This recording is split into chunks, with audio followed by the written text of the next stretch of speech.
3 நாள் பயணமாக உதகை சென்றுள்ள ஆளுநர் RN ரவி தோடர் பழங்குடியினர் மக்களை நேரில் சந்தித்து அவர்களுடன் பாரம்பரிய நடனம் ஆடி மகிழ்ந்தார்.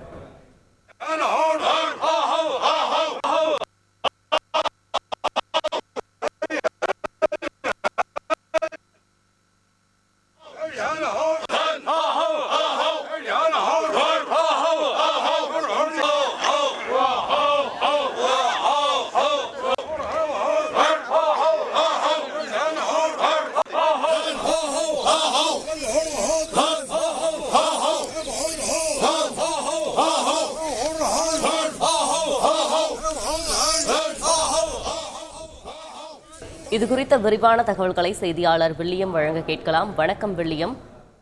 ஆளுநர் RN ரவி இந்த 3 நாள் பயணத்தில் என்னென்ன விஷயங்களை மேற்கொள்ள உள்ளார், அது பற்றின முழு தகவல்களை பதிவு செய்யுங்கள். வணக்கம். தமிழக ஆளுநர் RN ரவி அவர்கள் நேற்று 3 நாள் பயணமாக உதகை வந்தடைந்தார். நேற்று ராஜ்பவனில் ஓய்வெடுத்த அவர் இன்று காலை உதகை அருகே உள்ள தோடர் பழங்குடியினர் கிராமத்திற்கு நேரில் சென்றார். அங்கு அவருக்கு தோடர் பழங்குடியினர் முறையில் சிறப்பான வரவேற்பு அளிக்கப்பட்டது. அதனைத் தொடர்ந்து தோடர்களின் குலதெய்வ கோவில் முன்பு அவரை அழைத்து சென்று கோவிலில் பூஜை செய்வது எப்படி என்றும் மேலும் தங்களுடைய வாழ்வியல் திருமணம் மற்றும் விவசாயம் எருமை வளர்ப்பு குறித்தான முழுவதையும் ஆளுநர் ரவி அவர்களுக்கு தோடர் பழங்குடியினர் எடுத்துரைத்தனர். பின்பு தோடர் பழங்குடியினரின் ஒரு சிறப்புமிக்க செயலான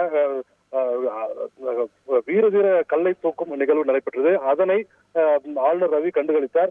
பின்பு தோடர் பழங்குடியினர் ஆண்கள் பெண்கள் இருவரும் தனித்தனியாக நடனம் ஆடினர்.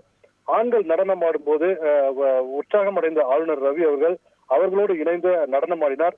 பின்பு அவர்களோடு சிறிது நேரம் கலந்துரையாடி தோடர் பழங்குடியினர் மொழியிலேயே நன்றி தெரிவித்து பின்னர் மீண்டும் ராஜ்பவன் திரும்பி சென்றார்.